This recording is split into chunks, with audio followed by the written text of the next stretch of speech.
Good morning युवा। स्वागत है आप सभी लोगों का एक बार फिर से मसीह सेवाश्रम के ऑनलाइन स्टडी चैनल पे। कल के लेक्चर में आप लोगों ने पढ़ा था कि कैसे आवेश संरक्षण के नियम को आप एग्जाम्पल के थ्रू समझ सकते हैं, और भी एक दो एग्जाम्पल आप सॉल्व कर सकते हैं अपने हिसाब से। आज के इस लेक्चर में हम पढ़ेंगे आवेश का क्वांटीकरण, क्वांटाइजेशन ऑफ चार्ज। ये क्या होता है?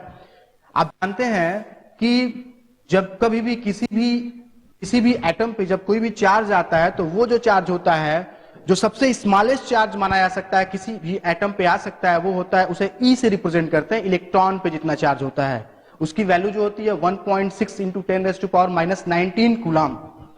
उससे छोटा कोई भी चार्ज नेचर में एग्जिस्ट ही नहीं करता है।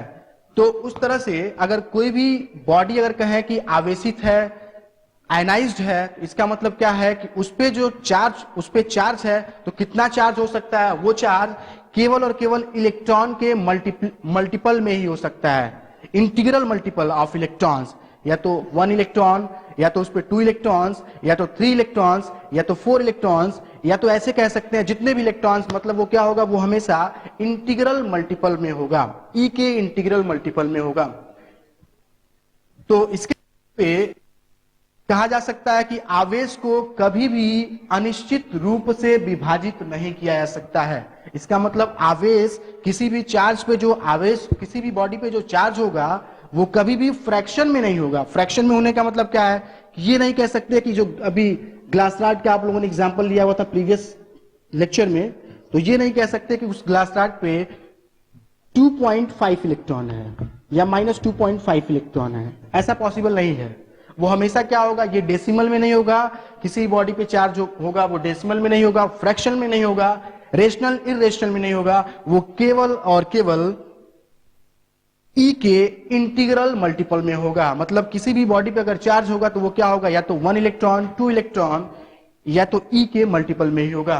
तो वही कहा गया है कि किसी भी वस्तु से वस्तु पे इलेक्ट्रॉनों का जो स्थानांतरण है, जो ट्रांसफर है, वो केवल और केवल ई के मल्टीपल में ही हो सकता है। तो इस पे एक जनरल फार्मूला के सामने आता है, उसको आप कह सकते हैं, सपोज करें अगर यदि किसी वस्तु पर n इलेक्ट्रॉन हो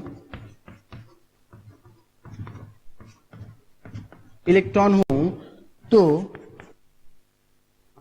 उस पर आवेश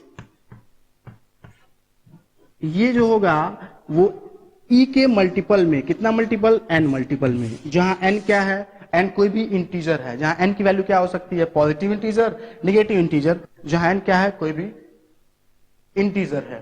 तो इस तरह से ये एक सिंपल सा फार्मूला हुआ कि किसी भी एटम या मॉलिक्यूल, किसी भी एटम पे जो चार्ज होगा वो क्या होगा? हमेशा ई के इंटीग्रल मल्टीपल में होगा। ओके, इस पे बेसिस कुछ आपके लिए होमवर्क होगा। आप क्या करेंगे? इसके बेसिस पे कुछ न्यूमेरिकल को सॉल्व करेंगे। सपोज कर लीजिए कोई एक एटम है, उस पे 500 इलेक्ट्रॉन एक्सेस में है, 500 इलेक्ट्रॉन एक्सेस में है। तो आप बताइए उस पर टोटल नेट चार्ज कितना होगा? क्यू की वैल्यू बतानी है। उस पर कुल आवेश कितना होगा? Okay, thank you.